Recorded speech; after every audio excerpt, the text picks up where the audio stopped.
જયેશ દલાલ ખેડૂત આગેવાન. એનપીકે ખાતર 12-32-16 અને 10-26-26 પર ઇફકો કંપનીએ ભાવ વધારો જાહેર કર્યો છે.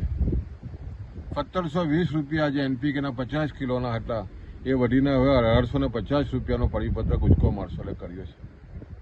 આને કારણે ખેડૂતોમાં નિરાશા છે. ખાસ કરીને ભારત સરકાર રાસાયણિક ખાતર પર ખૂબ જ મોટી સબસિડી આપતી હોય છે. આઝાદી પછી તમે જુઓ તો સૌથી વધારે સબસિડી આ વર્ષે પણ સરકારે જાહેર કરી છે. પણ જે રીતે ફોસ્ફરસ ખાતર અને પોટાશ ખાતર એ સંપૂર્ણ ભારતમાં બનતું નથી, ફોરેનથી જે રીતે આયાત થઈ રહ્યું છે અને જે રીતે ભાવ વધી રહ્યા છે એને કારણે સીધી અસર આ ભાવ વધારાને કારણે શક્ય બની છે.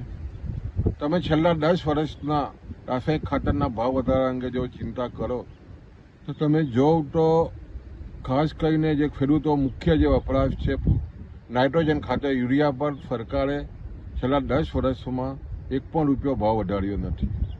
પણ જે રીતે ફોસ્ફરસ અને પોટાશ જે વિદેશથી આવી રહ્યું છે એના ભાવ વધારાને કારણે સતત એનપીકે ખાતરના ડીએપી ખાતરના ભાવો વધતા હોય છે.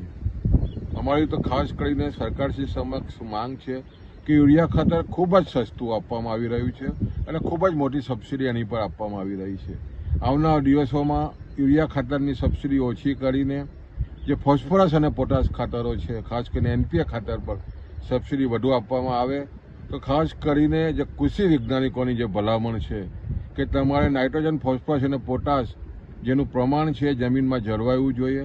ખેડૂતો યુરિયા ખાતર સસ્તું હોવાને બેફામ ઉપયોગ કરી રહ્યા છે અને કારણે જમીન નિર્જીવ બની રહી છે, ફળદ્રુપતા ખોરવાઈ રહી છે. ત્યારે આવનારા દિવસોમાં કૃષિ તજજ્ઞો અને ખેડૂતોની લાગણીને માન આપીને સરકાર યુરિયાના ભાવ વધારે અને એની સામે જે ફોસ્ફરસ અને પોટાશના જે ભાવ વધી રહ્યા છે ઓછા કરવામાં આવે તો એમ માનું છું ખેડૂત ટકી શકશે, જમીન ટકી શકશે અને ફળદ્રુપતા જળવાઈ શકશે.